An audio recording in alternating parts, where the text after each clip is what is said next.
Good afternoon and welcome to the Blue Line Metals Edge here for Monday, November 21st. I'm Phillip Streible, Chief Market Strategist at Blue Line Futures. If you're watching this video on YouTube, be sure to like and subscribe to our videos. YouTube will send you out a notification when a new video is updated. Also, I'll be doing the Metals Edge on Monday and Tuesday. I'm going to try and squeak one in on Wednesday. Friday, I most likely will not going to be able to do one because I will be remotely. Not sure if I'm going to have the camera and equipment with me, but I'll try and bring it with.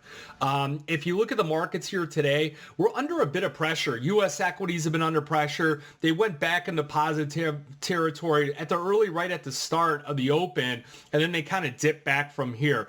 Historically, this has been a lighter volume trading week. And if you do remember last year, this was kind of the peak of the profit cycle right here into these last few days. And then markets were looking forward as to the Fed is going to raise rates. They're going to tighten the balance sheet, things like that. Additionally, we did have China had announced the Omicron variant, and it was on Thanksgiving Day, the very light volume. We saw crude oil futures sell off $10 last year. U.S. equities were down several hundred points. So it was very volatile week last year. You got to be cautious when you get these lighter volume trading days. You can look at the S&P 500. We haven't really gone anywhere in the last week. I think we will get some additional pressure into the market once you get James Bullard coming out. He's going to come out tomorrow and he's going to talk, and it's right here.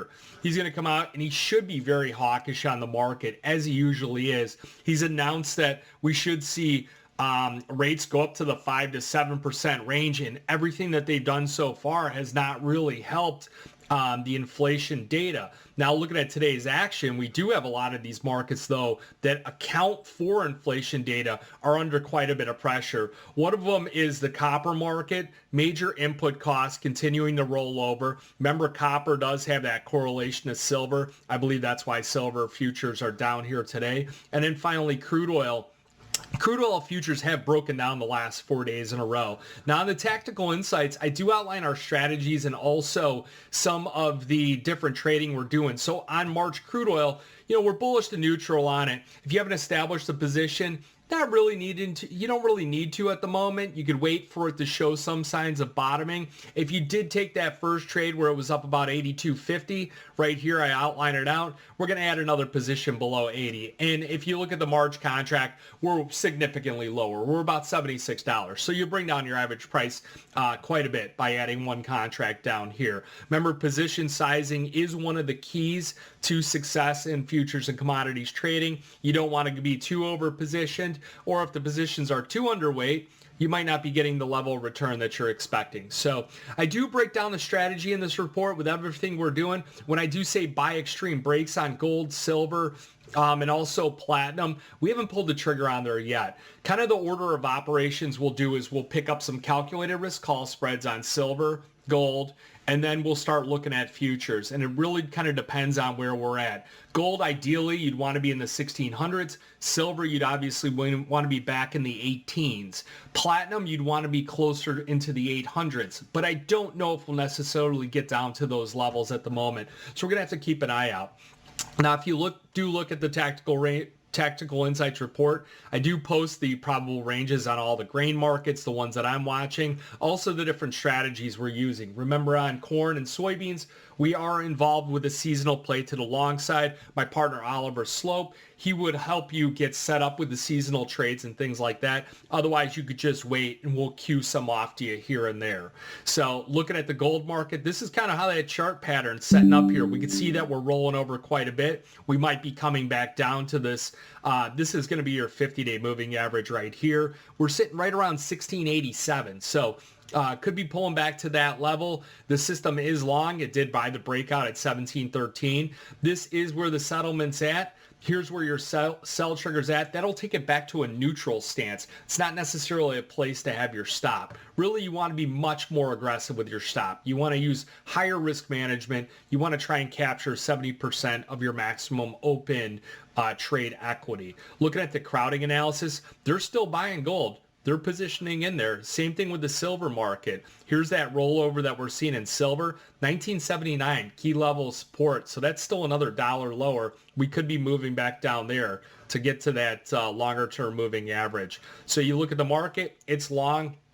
Got long at 2078, settled at 2099. It's under pressure today. So this trade is turning into a losing trade. Really, that stop at 2060 looks pretty good. And that was also the low of the day. Crowding analysis is still the same. We've got right here, we've got net position long, 16,000 contracts. This is your managed money on your swaps with your options and your futures. Gold silver ratio turning up. I said that we're going to come back into this level right here. Not sure what we're going to do right around here. We got to about 84.5 earlier in the day.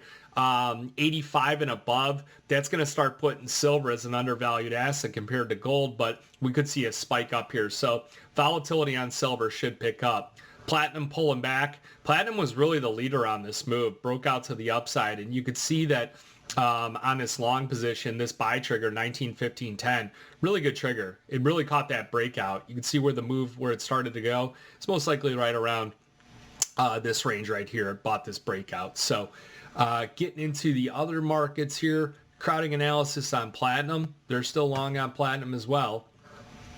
Looking at copper, copper has been the leader coming down. I think things are slowing down in China. I think things are slowing down kind of globally a bit more. So you could see that this trade is long. Here's where its buy trigger was 368. Copper's been a dog. If you've been working with me, we've been using copper as our short against other markets like silver and like the gold market. So WTI coming down to that support level right here. I posted this chart earlier in the day, and since then it's weakened up a bit more. Not sure how much more this liquidation is going to go, but we definitely like crude oil to the upside getting farther out. There is a seasonal that comes up where you buy March crude on the 29th, you sell it out on January 5th, gone up 12 out of the last 15 years, up 80% of the time. So again, you want more information on these seasonals, let me know. Here's where we're sitting at on this particular chart. We're right around in this area. We're still in the deflationary period. That's why these markets are trading the way they are. At the moment, you're seeing that these bounces are not very, they're not holding on the U.S. equities. And part of the reason is this 2-year versus 10-year continues to decline and grind lower. This cements your recession that's coming up. It was really this breakdown here, and we just never came back from there. That's the 2s versus 10s.